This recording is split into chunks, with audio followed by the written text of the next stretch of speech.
Hi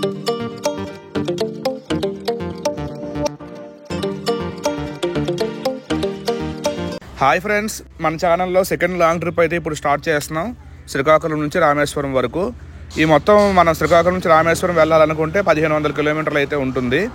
మనం కంటిన్యూస్గా bike అయితే డ్రైవ్ చేయలేం కాబట్టి ముందుగా మనం శ్రీకాకుళం నుంచి విజయవాడ వెళ్ళి విజయవాడలో ఒక నైట్ రెస్ట్ తీసుకొని మళ్ళీ ఎర్లీ మార్నింగ్ స్టార్ట్ అవుతాం అనుకున్నాం. మన తిరుపతి లాంగ్ రైడ్ అయిపోయిన తర్వాత ఎక్కడికి వెళ్దామా అని చెప్పి చాలా ఆలోచించాం. ఆ తర్వాత రామేశ్వరం అయితే అనుకున్నాం. మనం రామేశ్వరం వెళ్తే పక్కనే కన్యాకుమారి, మధురై, కోయంబత్తూరు ఇవన్నీ కూడా మనం కవర్ చేయొచ్చు. మనం లాంగ్ రైడ్కి వెళ్ళాలనుకుంటే ముందుగా మన సేఫ్టీ కూడా చూసుకోవాలి. ఎందుకంటే హైవే మీద చాలా యాక్సిడెంట్లు మనం అయితే చూస్తూ ఉంటాం. చాలా జాగ్రత్తగా బైక్ కూడా డ్రైవ్ చేయాలి. మన ఛానల్లో మొట్టమొదటి లాంగ్ రైడ్ అయితే మనం తిరుపతి వెళ్ళాం. తిరుపతి వెళ్ళినప్పుడు మొత్తం 2500 కిలోమీటర్లు అప్ అండ్ డౌన్ కలిపి సుమారు ఒక 8000 రూపాయల దగ్గర పెట్రోల్ అయితే అయ్యింది. ఇప్పుడైతే ఇది అప్ అండ్ డౌన్ కలిపి ఒక 3000 కిలోమీటర్లు ఉంటుంది. నేనైతే ఇప్పుడు మా ఫ్రెండ్ని పికప్ చేసుకోవడానికి వైజాగ్ లోకల్లోకి అయితే వచ్చాను. మనం లాంగ్ రైడ్ ఎప్పుడైనా ప్లాన్ చేసుకుంటే ఏదైనా సిటీ లోపలికైతే వెళ్ళకూడదు. ఎందుకంటే అక్కడ ట్రాఫిక్ సిగ్నల్స్ ఇవన్నీ చాలా ఎక్కువగా ఉంటాయి.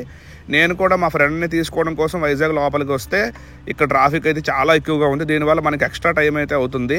నా బండి రాయల్ ఎన్ఫీల్డ్ స్టాండర్డ్ ఎలక్ట్రా. నా బండి అయితే మైలేజ్ ఒక 35 వరకు ఇస్తుంది. ఇప్పుడైతే మనం వైజాగ్ నుంచి చెన్నై వెళ్ళే హైవే మీద అయితే ఉన్నాం. వీలైతే మనం చెన్నై వెళ్తాం, లేదనుకుంటే తిరుపతి నుంచి పాండిచ్చేరి మీదుగా మనం రామేశ్వరం అయితే వెళ్ళొచ్చు. బైక్ మీద 3000 కిలోమీటర్లు అనేసరికి నాకు కూడా ఫస్ట్ అయితే భయం వేసింది. ఎందువల్ల అంటే మనం ఎప్పుడు సింగిల్గా తమిళనాడు అటుపక్క అయితే వెళ్ళలేదు.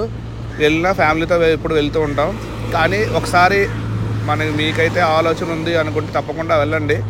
నేను కూడా చాలామంది నాకు చెప్పారు ట్రైన్కి కానీ బస్సుకి కానీ వెళ్ళిపో రష్ దొరుకుతుందని. కానీ నాకైతే లాంగ్ రైడ్ అందులో బండి మీద వెళ్ళడం అంటే చాలా ఇష్టం. అందుకే నేను ఎక్కువగా ఏ ఊరు వెళ్ళడానికైనా బైకే ప్రిఫర్ చేస్తాను. ఇప్పుడైతే మనం వైజాగ్ నుంచి అనకాపల్లి వెళ్ళే దారిలో అయితే ఉన్నాం. ఈ మధ్యన హైవే మీద మనం చాలా యాక్సిడెంట్లు అయితే చూస్తున్నాం. మేము ఇలా గాజువాక్ దాటేసరికి ఇక్కడ చాలా పెద్ద యాక్సిడెంట్ అయితే అయ్యింది. మనం ఎక్కడికైనా లాంగ్ రైడ్ వెళ్ళాలనుకుంటే తప్పనిసరిగా మన సేఫ్టీ కూడా ముందు చూసుకోవాలి. రైడింగ్ జాకెట్, ప్యాంటు, అలాగే హెల్మెట్ ఇవన్నీ తప్పనిసరిగా యూజ్ చేయండి. ఎందువల్ల అంటే ఏదైనా అనుకోకుండా యాక్సిడెంట్ జరిగినా అవన్నీ ఉంటే మనకి ఇబ్బంది ఉండదు. మన రామేశ్వరం ట్రిప్పు దగ్గర ఒక 1 వీక్ అయితే అవుతుంది. ఎందువల్ల అంటే ఫస్ట్ మేము శ్రీకాకుళం నుంచి విజయవాడ వెళ్ళాలి. విజయవాడ నుంచి తిరుపతిలో దర్శనం చేసుకొని అప్పుడైతే మనం రామేశ్వరం వెళ్తాం. మన వీడియోస్ అన్నిటికీ కూడా చాలా వ్యూస్, లైక్స్ కూడా వస్తున్నాయి. కానీ సబ్స్క్రైబర్స్ మాత్రం పెరగట్లేదు. ఎవరైనా మన ఛానల్ ఫస్ట్ టైం చూస్తున్నట్లయితే సబ్స్క్రైబ్ చేసుకోండి. నా బైక్ వచ్చేసి స్టాండర్డ్ ఎలక్ట్రా రాయల్ ఎన్ఫీల్డ్. నా బైక్ మైలేజ్ బాగానే ఇస్తుంది. కానీ అడిగడికి ఎక్కడ పడితే అక్కడ అలా పెట్రోల్ కొట్టేస్తూనే ఉండాలి. మనం లాంగ్ రైడ్ స్టార్ట్ చేశాక పెట్రోల్ కోసం దేనికోసం ఆలోచిస్తే వెళ్ళలేం. మనం రైడ్ స్టార్ట్ చేసినప్పుడు బాగానే ఉంటుంది. అక్కడ నుంచి కొంత దూరం వెళ్ళేసరికి అప్పుడైతే మనకి ఇబ్బందులు అయితే ఉంటాయి. లేదా దాని బదులు సింపుల్గా మనం లాంగ్ రైడ్కి వెళ్ళాలి అనుకుంటే బస్సులు కానీ ట్రైన్లు కానీ చాలా బెస్ట్. ఎందువల్ల అంటే బైక్ మీద కూర్చోవడం ఇవన్నీ చాలా ఇబ్బంది. ఎండ వల్ల, వర్షం వల్ల ఇలా చాలా ఇబ్బందులు అయితే మనకి బైక్ రైడ్లో ఉంటాయి. మనమైతే ఇప్పుడు రాజమండ్రి దగ్గరలో ఉన్నాం. మనం విజయవాడ వెళ్ళాలనుకుంటే రాజమండ్రి లోకల్లోకి వెళ్ళాల్సిన అవసరం లేదు. ముందే ఒక బ్రిడ్జ్ వస్తుంది. ఆ బ్రిడ్జ్ నుంచి మనం టర్న్ అయిపోతే అక్కడ నుంచి మనం విజయవాడ అయితే వెళ్ళిపోవచ్చు. మేము విజయవాడ వెళ్ళేసరికి రాత్రి 12 అవుతుంది అనుకున్నాం. కానీ హైవే మీద కూడా చాలా ట్రాఫిక్ అయితే ఉంది. దానివల్ల మేమైతే విజయవాడ వెళ్ళేసరికి లేట్ అయిపోయింది.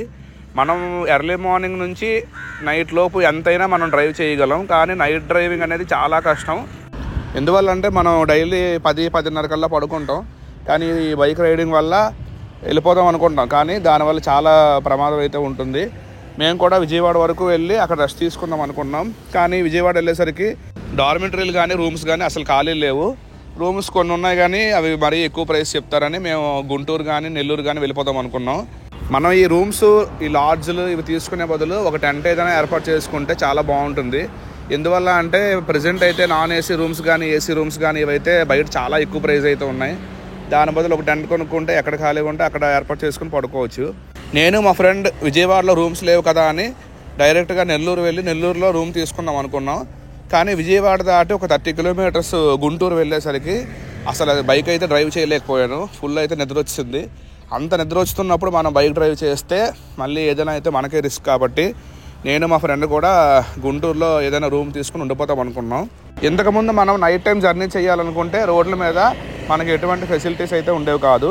కానీ ప్రజెంట్ నేషనల్ హైవేస్ మీద 24 అవర్స్ ఎటువంటి హెల్ప్ కావాలన్నా దొరుకుతుంది. నేనైతే లాంగ్ రైడ్ వెళ్ళినప్పుడు రూమ్స్ కాకుండా డార్మిటరీస్కే ఎక్కువ ప్రిఫర్ చేస్తాను. ఎందుకంటే తక్కువ డబ్బుల్లో అయిపోతాయి కాబట్టి. అలాగే మా గుంటూరులో ఒక డార్మేటరీ అయితే దొరికింది. డార్మేటరీ అయితే చాలా బాగుంది. ఏసీ మెయింటెనెన్స్, అలాగే బాత్రూమ్స్ 24 అవర్స్కి 200 మాత్రమే వీళ్ళు ఛార్జ్ చేస్తున్నారు. విజయవాడలో చాలా డార్మేటరీస్ ఉన్నాయి, దాంతో పోల్చుకుంటే ఈ గుంటూరులో డార్మేటరీ చాలా బెస్ట్. మేమైతే నైట్ ఇక్కడ రెస్ట్ తీసుకుని ఎర్లీ మార్నింగ్ లేచి గుంటూరు నుంచి తిరుపతికి అయితే బయలుదేరాం. గుంటూరులో బస్ స్టాండ్ పక్కనే టిఫిన్ కూడా చాలా బాగుంటుంది, అందరూ ట్రై చేయండి. మన నెక్స్ట్ వీడియోలో గుంటూరు నుంచి తిరుపతి వీడియో అయితే చూద్దాం. అందరూ మన ఛానల్ని సబ్స్క్రైబ్ చేసుకోండి. Thank you.